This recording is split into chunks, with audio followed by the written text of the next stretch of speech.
At around 4:15 p.m. on June 15th, 2023, the Clermont County Sheriff's Office would receive 2 harrowing 911 calls in relation to an incident that had just taken place on the 1900 block of Laurel Lindale Road in Monroe Township, Ohio. Monroe Township, home to roughly 20,000 people, is said to be one of the safer towns in the United States. The crime rate is relatively low when put into perspective. And although this fact still remains true, the events that unfolded on that afternoon on June 15th are disturbing. 911, where's your emergency? There's a girl running down the street saying that her stepfather is killing everyone in her family. It's on the corner of where there's a body shop and the fire department. Do you know what road this is? Okay, what's your name? I ran to the fire department. What's your name? Do you know what road this is? Laurel Lindale Road. You said what? It's Laurel Lindale Road. Okay, and what did the female say to you? And she says that her stepfather is killing everybody in her house. I did. I'm on the phone with them right now. Did she say how or what was happening? I asked her to get in the car with me, and she said she couldn't leave her family. But I think she ran to the fire department. So she went to the fire station. What did she look like? She's probably a young teenager, probably like 16 maybe, with long blonde hair. And she has a black dog. Did she say anything about a baby? I don't know about no baby. She said she just couldn't leave her family. But I see a car running around. I'm sorry? Do you see anything from the house? So I drove down the road a little bit, so I was afraid that I was going to get shot myself since I interacted with her face to face. So I'm just about maybe 3 houses down. But she's waiting at the corner.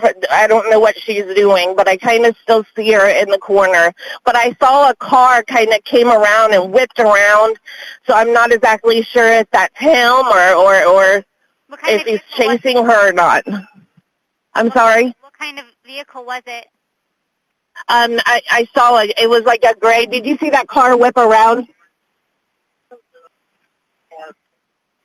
It's one of the fire department guys. Okay. I think maybe a fire department guy. It was a regular kind of Focus-looking gray car. Okay, we have help on the way. Thank you so Dark much. gray. With reports coming in that multiple children were potentially dead, scattered around a property after being shot in broad daylight in front of neighbours, police had to rush to the scene to try and save who they could, if they could, and to hopefully make an arrest.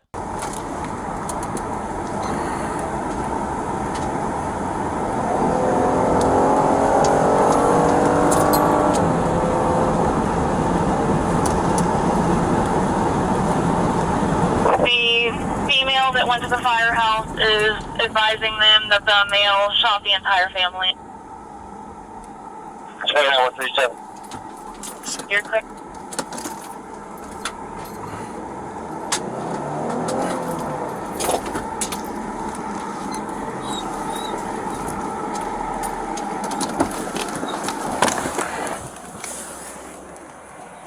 Where's he at? He's shooter's on the porch. Get him right here, right here. You got him on the porch. We've asked, that's the last place we've been told. You show me your hands now! Stand up and walk towards us! Stand up now! Walk towards us! Stand up with your hands up!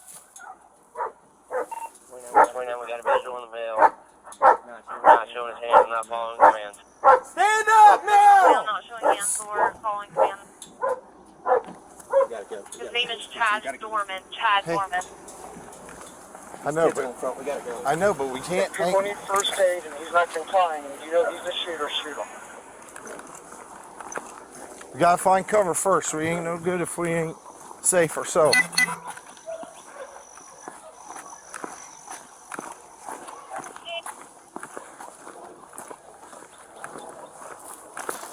Hey, no. We need to come from this side where we can see them. Don't take cover behind her. We see him.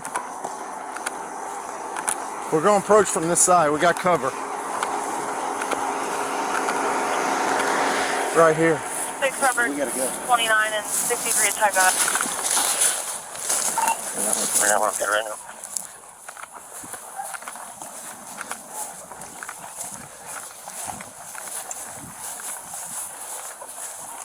Show us your fucking hands now! Stand up! Stand up! Stand up! Stand up now! Stand up! Stand the fuck up! EMS, the stage, and air carrier is going to go ahead and fly whenever any units can advise. Get your hands out of here. 72. Tell them we're 21. It's in the air. If those guys can confirm that there's people that need first aid, and that's the shooter who's not complying, they need to take care of the I got it. victims. If they have to shoot him, then shoot him.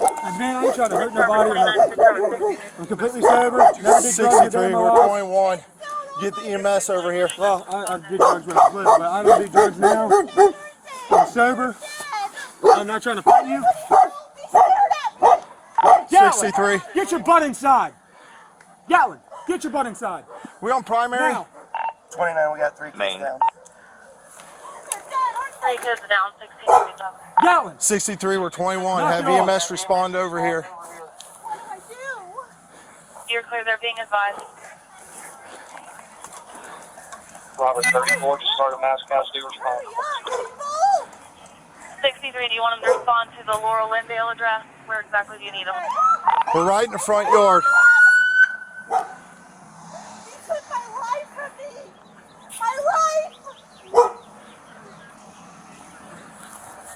What are you doing, man? Hey, are you copying all this? Can I roll over? I ain't gonna hurt you. I ain't gonna hurt You nobody. got anything on you? No, I ain't got nothing, man. Phone, that's it. I ain't mad. I ain't nothing. Just make sure that dog don't come out. I don't think he'll bite you. Just don't reach for him and try to grab him and pet him. All right. He won't bite you. What's going on, man? Nothing. Can I stand up? It's kind of uncomfortable. I'm gonna I get ain't you gonna here do in a nothing. I ain't running second. away. You can do whatever you want with me.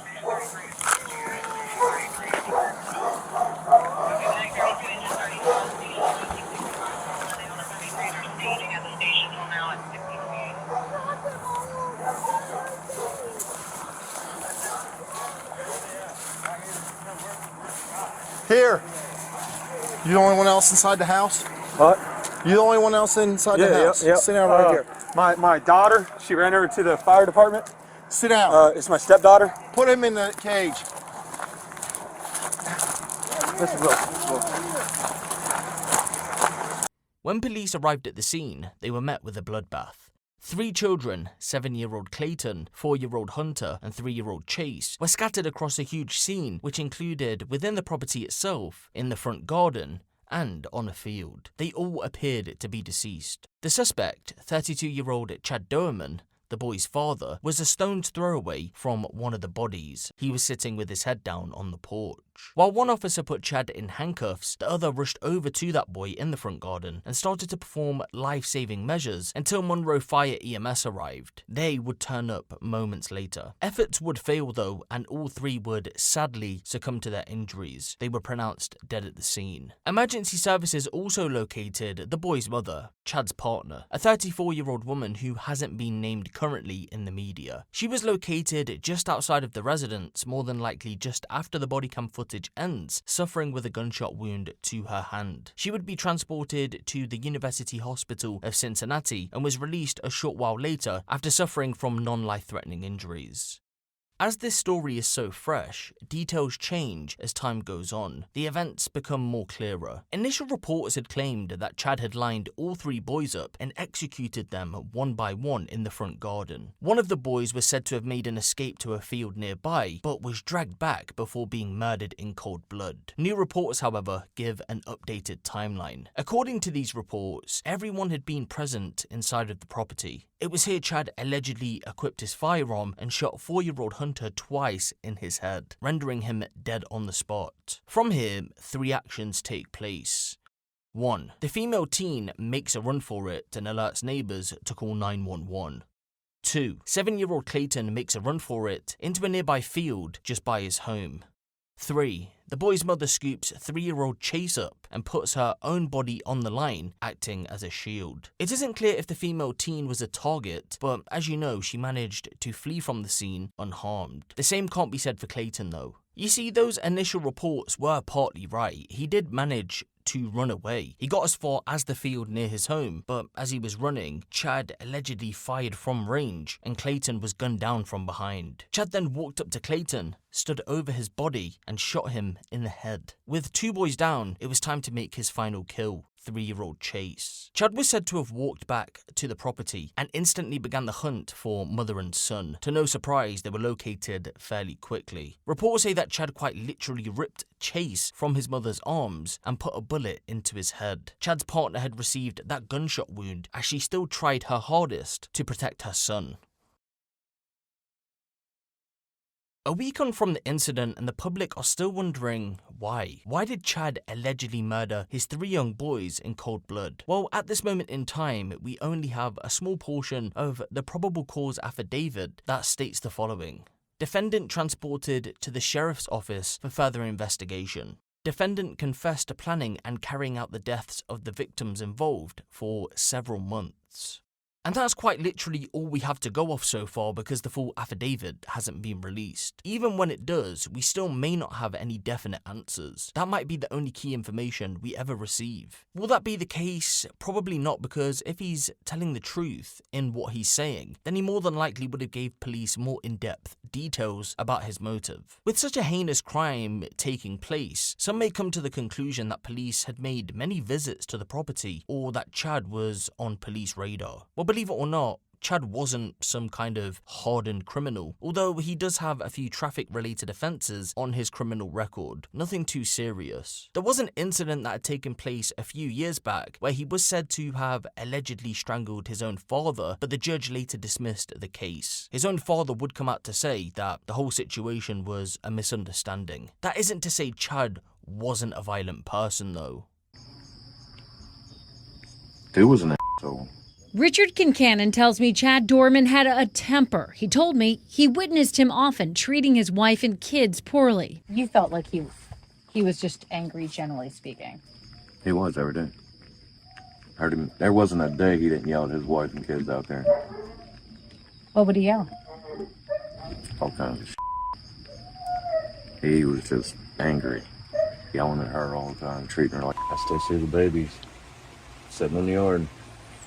Laying in the yard. The one was right there by the tree, right by the road, not even 20 feet from the road right there. This is where that dude laid him. Laid the one up there right beside that silver truck to the left of the tire, about 5 foot. That's all I see every time I come out here. That's why I try to look at that, focus on that. After his confession, police would go on to charge Chad in relation to the incident. The most recent charges are as follows. 9 counts of aggravated murder, 8 counts of kidnapping, and 4 counts of felonious assault, all to which he has recently pled not guilty to. State of Iowa, this is Chad Doerman, 2023 CRA 1975. This matter is before the court today for purposes of bond hearing. Mr. Callum, you were here on behalf of Mr. Doerman, Mr. DeCalvi, Mr. Gast on behalf of the state of Ohio. Mr. Callum, as the bond, go ahead, sir.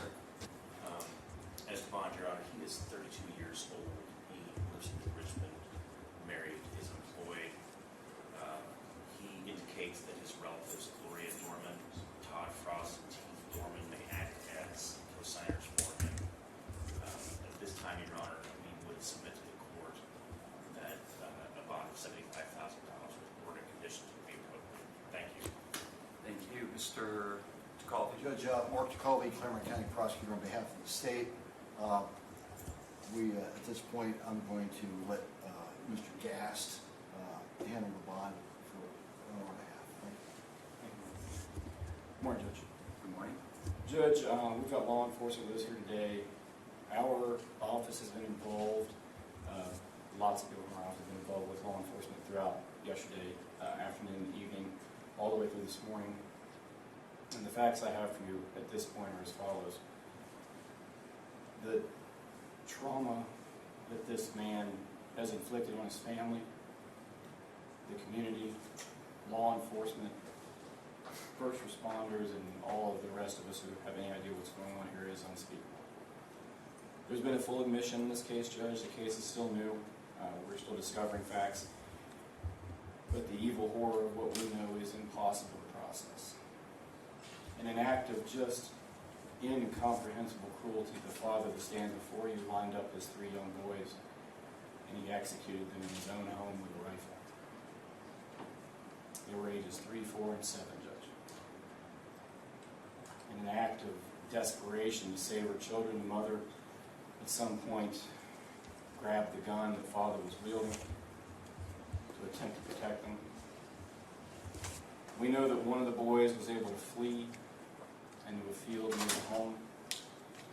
And again, we know from his admission, father hunted that boy down, drug him back to the property, and executed him in front of witnesses. The mother was shot through the hand in her attempt to protect her children. Judge, I asked the court in setting this bond to just begin to imagine their fear. This was the man that every day they woke up looking to for protection, love, guidance in all things. The man they trust more than any other person on earth. The person they rely upon to keep them safe from harm. He was their world. He was their guardian. And he executed them in cold blood. We know that from his admission. By that same admission, Judge, he has committed one of the most monstrous, craven, cowardly acts that will ever be our misfortune to see. To make things even more disturbing, Judge, this was no haphazard act. Again, by his own admission, he planned the events of this day. This did not happen on a whim. He's confessed to what I believe is the worst crime, at least I hope, that I'll see in my lifetime. I hope it's the worst fact pattern that ever comes before this court. Judge, it's important for the court to know in the bond we're going to request today, for the court to understand Clermont County deputies, Monroe Township Fire and EMS, and other first responders bravely respond to the scene where they don't know what's going on. They did not know what they're facing, and they come into a scene that no one can ever be prepared for. No law enforcement training, no training of any kind prepares you for this. It's easy to forget that these are men and women with families, children, feelings, emotions. They're not some automaton performing a delegated function. They're people. They were required to give CPR to gunshot children, 3, 4, and 7-year-old children. They held these boys in their arms, knowing there was nothing they could do to save them. How long do those scars last? What day do you wake up from that and you're healed? How do you unsee such an abomination? The bond factors this court needs to consider today are set forth in Criminal Rule 46, nature and circumstance of the crime charged, and specifically whether the defendant used or had access to a weapon, including the seriousness of the offense. It's the most serious offense that we have on the books, Judge. This is it. You can't commit a more serious offense. So the nature of the crime charged is the worst crime that can be charged. Did he have access to a weapon? Yes, obviously he did. The weight of the evidence against the defendant at this point, Judge, we stand here with a full admission of the defendant.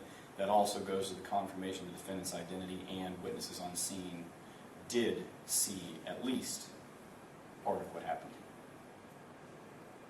Next, the court is to consider the likelihood this person would return to court if a bond were issued. Again, this is the most heinous crime with the most severe penalty under the law that we presented to the grand jury.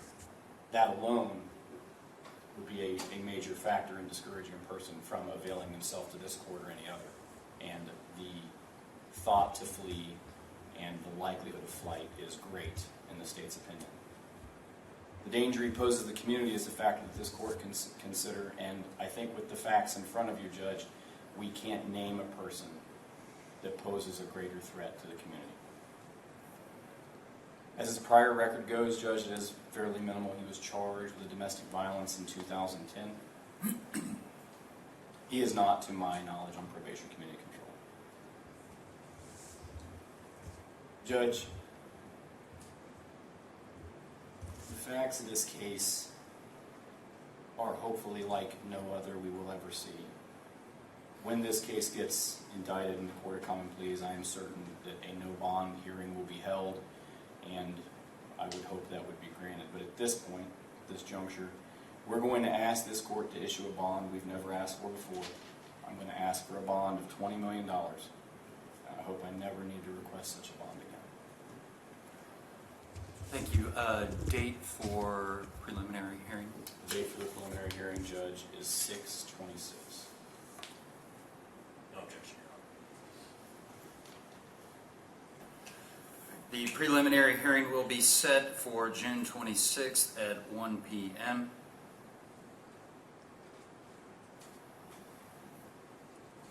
At this point in time, bond's going to be set in the amount of $20 million cash or surety. Anything else at this time, Mr. Gast? No, Judge. Mr. Count? Mr. Count, anything further? Nothing at this time. All right, thank you.